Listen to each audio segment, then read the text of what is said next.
Hi, my name is Alec Miller. I'm the founder of Royals and Rogues, and today I'm going to tell you why you should not start your own business. We live in a culture that is currently celebrating the entrepreneur. I think it's a great thing, and I love it. But I think they miss a lot of key info. And one of the things they almost all miss is why you should start your business. They focus so much on all the promises that come along with starting your own business that they ignore why you should. Now you might be thinking, I'm not gonna start my own business. I just wanna become a freelancer. I just wanna work for myself.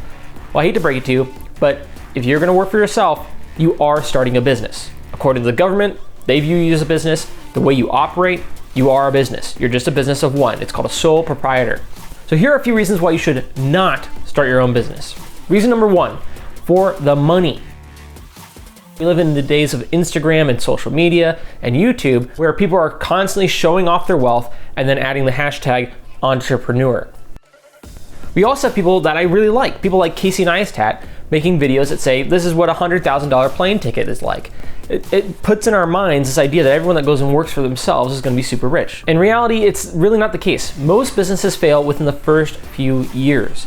And unless you're starting with a lot of capital, you're probably going to have to take out a loan or start from scratch, meaning all the necessary costs and equipment associated with your company are on you. If you are part of the vast majority of companies that don't find success within their first couple of years, you're going to be paying that off for a long time. And let's say you do find success. You still have all that expense and overhead to try to work your way through and around. And if you're taking money out of your business constantly to live a certain lifestyle, the business probably isn't going to do too well. Eventually, you're hoping to see a return on that investment, but it's not going to happen right away. So quitting your job in order to make more money is a bad idea. A couple of things that you'd be better off doing is developing a couple new skills and looking for new jobs while you currently have a job that pay more. That's a great way to make more money and without hardly any of the risk. Another good thing to do is start investing your money. Out of whatever you're making, take a portion off the top, set it aside and invest it. Put it into seeds that are gonna grow. Whether that's a property, an investment account, or a friend that's starting their own business that you don't have to deal with much of the risk of. You're gonna get that money back slowly over time, but it's a lot safer than trying to start your own business and risking all of your money or a much larger portion of it than you would in small diversified investments. The next reason I hear for people wanting to start their own business is another doozy, which is more free time. People think about how they're spending an hour or more a day commuting and the 8 hours they spend a day at work, plus usually the little bit extra they do on their lunch break or after work or to come in early to finish something up from the day before. And they think, I could have so much more time if I just worked for myself. I could choose when I work and when I didn't work, and my life would be so much better. This couldn't be farther from the truth. Most entrepreneurs, most people that start their own businesses, even most freelancers, have less free time than your average 9-to-5 worker. So a few reasons for this. Reason number one is, once again, all the burden's on you now to make your living. Meaning that anytime you're not working, you're not making a living. Which for most of us, that paranoia sets in and it means you're gonna be working far more. The other thing is you now have way more jobs than you used to. You can hire other people to do a lot of this work for you. The issue then is you have to manage those people or hire managers. And once again, all of it's on you. The pressure is very real and you're gonna feel that any moment you're not working is a moment that your business is sliding backwards rather than growing. It takes a lot of personal training and work to avoid this mentality.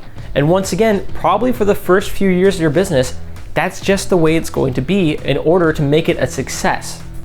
A better solution, if you want more free time, might be to find a way to cut down on your commute, move closer to work, or maybe ask if you can work from home a couple days a week. Work it out with your boss. All of these things are going to give you more free time without the extreme result of you quitting your job and then actually having far less time than you ever thought you did. Another reason I see that's often promoted in articles and ads is a lowering of stress in your life. The ads usually go something like this.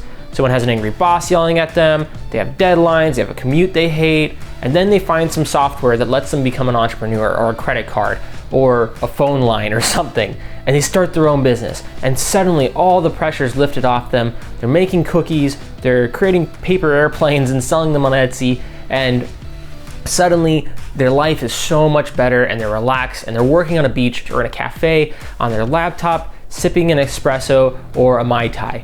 This is not the case. First off, if you go every day to the beach and sip on a Mai Tai while working on your business, your business will very quickly fail. It's just not reality. For the vast majority of people, starting your own business is going to add way more stress and much more real stress. I like to say you don't really ever get rid of stress. You just kind of trade it. You don't have the stress of one boss every day bearing down on you. You now have the stress of 50 little bosses called clients that you're having to manage and figure out whether or not you want to work with and talk to. And yes, you do have the ability to say no now, but you can't say no to every single one of them, nor would you want to. Sure, you lose the stress of a commute, but you gain the stress of where does my next paycheck come from if I don't close this deal. Maybe you'll even gain some full-time employees. When you do that, you have the pressure of their lives and their livelihood on you. I know entrepreneurs whose businesses are going fine that have a hard time sleeping at night because they know that their employees' livelihoods are in their hands.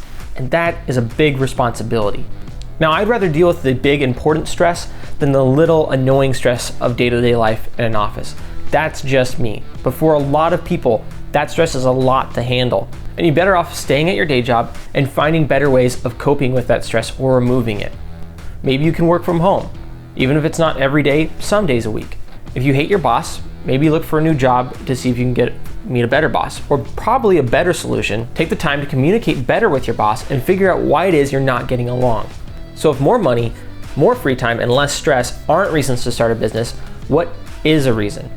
Well, really, there's only one good reason, and that's that you have a solution to a problem that no one else can solve, or a better way to solve a problem that's currently being underserviced. The most successful businesses are the ones that solve the biggest problems in the best ways. Now, that problem could be as simple as there's not enough high-quality cakes in this area. That's fine. Some problems are localized. You might just look at a community and say, you know what? There's no ice cream for 100 miles in any direction.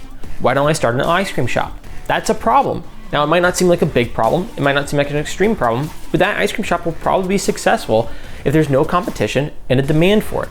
That's the reason why you should start a company. That's what will make your company successful, and that's also what will give you the drive to continue on working those long hours, late nights, stressful weekends, or times when profit just isn't there yet. If your only motivation is the benefits that your business is going to bring you, you're not going to stick with it too long. As soon as you're not getting those benefits for a long enough time, it's going to be really hard to continue on and stick with your business when the whole reason for starting it isn't happening. So if you're thinking about starting your own business, I hope this helps you ask one of the most important questions: why? And if you do have your own business, I hope this helps you reevaluate and refocus on why you started in the first place, and that it's not just for the money or the time or the energy that you might be getting from it, but for this vision that you actually had, that you believed in when you started the business. So this is the point in the video where normally I'd say smash like, hit subscribe, and whatever else that the YouTubers say these days. But really, my only concern is making content that I like and that you guys find beneficial. So if this is something that you thought was interesting or useful, let me know. If there's something you want to see an opinion on, let me know that as well. But otherwise, you do whatever the heck you want. Thanks for giving me a little bit of your time. My name's Alec Miller for Royals and Rogues, and I'll see you next time.